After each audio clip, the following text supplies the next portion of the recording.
Hey guys, Rolando Rodriguez here with xgains.com, where we got workouts that work, eats that satisfy, and everything else you need to reach your lifestyle goals.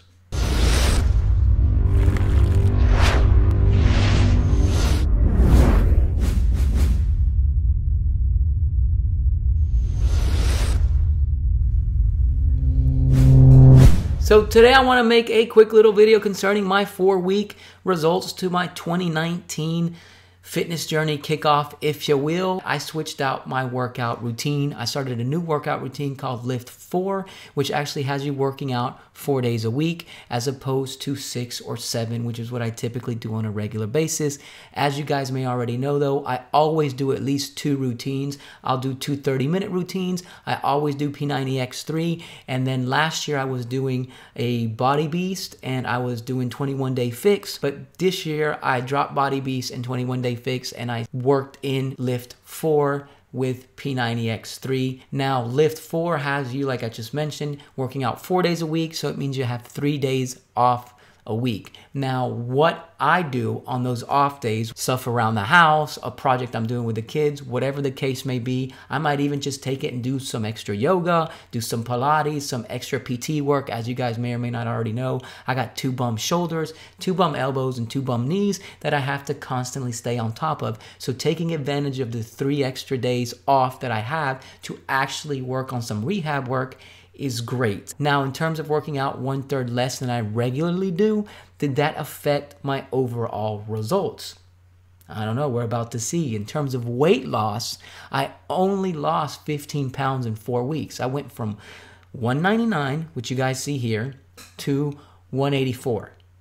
I've lost more than 15 pounds in the past in 4 weeks, but visually, I think I'm making progress. We always want to try to maintain lean muscle mass, and I think I'm doing that because my abs are coming in while my weight is staying high. My clothes is fitting better. It's not all about the scale, guys. We all want to try to maintain our dirty bulk or our bulk from the bulking season when we cheat on our meals because we tell ourselves that we're actually just, you know, building mass. But when we build mass normally, especially if you're doing a dirty bulk, you're going to build fat along with some lean mass. So we want to try to maintain the lean mass as much as possible. So if the weight doesn't come down as much, I don't really worry about it as long as visually I'm making progress and I'm looking and feeling better on a regular basis. That's where I want to see the results anyways, because I would love to stay at 185 and be, you know, as ripped in terms of my core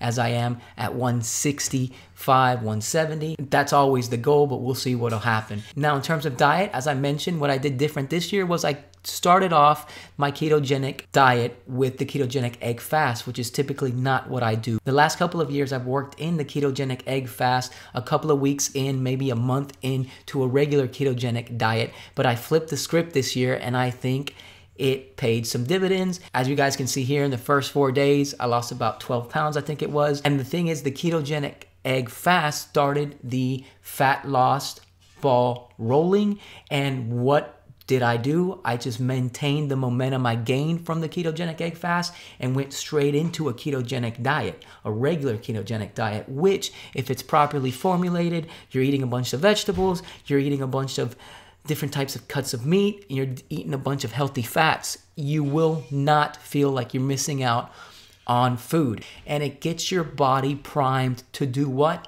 Burn fat. But anyways, I have a lot of people out there that ask me, what should you do coming off of a ketogenic egg fast? Well, the thing is, you should ideally go into a ketogenic regular diet, right? Trust me, it's gonna be amazing because all you've been eating is eggs, cheese, and butter. A piece of spinach by itself with nothing on it's gonna taste delicious.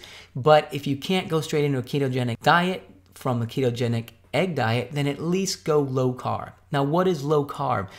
I personally suggest staying around 100 to 120 grams of carbs total a day. Out there they say, well, you need 150. Anything that's 150 grams of carbs is low carb because that's what your brain needs on a regular daily basis in terms of glucose, sugar, carbs that it utilizes. But if you're not under the brain drain, if you're not under what your brain actually utilizes in terms of carbs on a regular daily basis, then you're not really getting into the brain drain, right?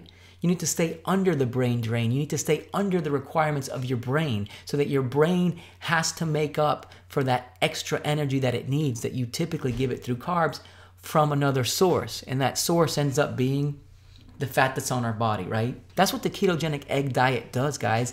It primes you and gets your body on the fast track to burning fat as fuel. So you just put in all this work of eating just eggs, cheese, and butter to jumpstart the ketogenic fat burning process in your body. Then you're gonna go right off of that and hop right back on to the diet that got you to the place where you didn't wanna be in the first place?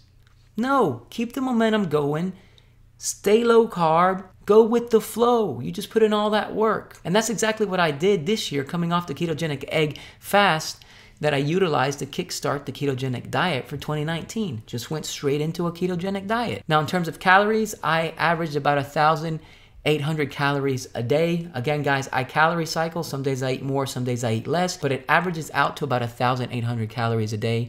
That's what I did for the first 4 weeks. And I did this, guys, working out 1/3 less than I typically have in the last 6 years. So you can lose weight and work out less as long as your diet is in check. I've always said you get more bang for your buck in terms of weight loss or weight management focusing on your diet than on your exercise, because it's always easier to not eat the chocolate chip cookie than to have to go out and run 20 to 30 minutes. Even though sometimes it is really, really hard not to eat that chocolate chip cookie. So maybe I should just say it's less time consuming not to eat the chocolate chip cookie. But that's it for now. This is Rolando Rodriguez with xgains.com. Please let me know if you got any questions or comments down below. Please like, subscribe, and share this channel if you haven't done so already. Greatly appreciate it. The website again is x-. That's the symbol, not the word, gains.com. And I hope you guys have a fantastic day. Peace.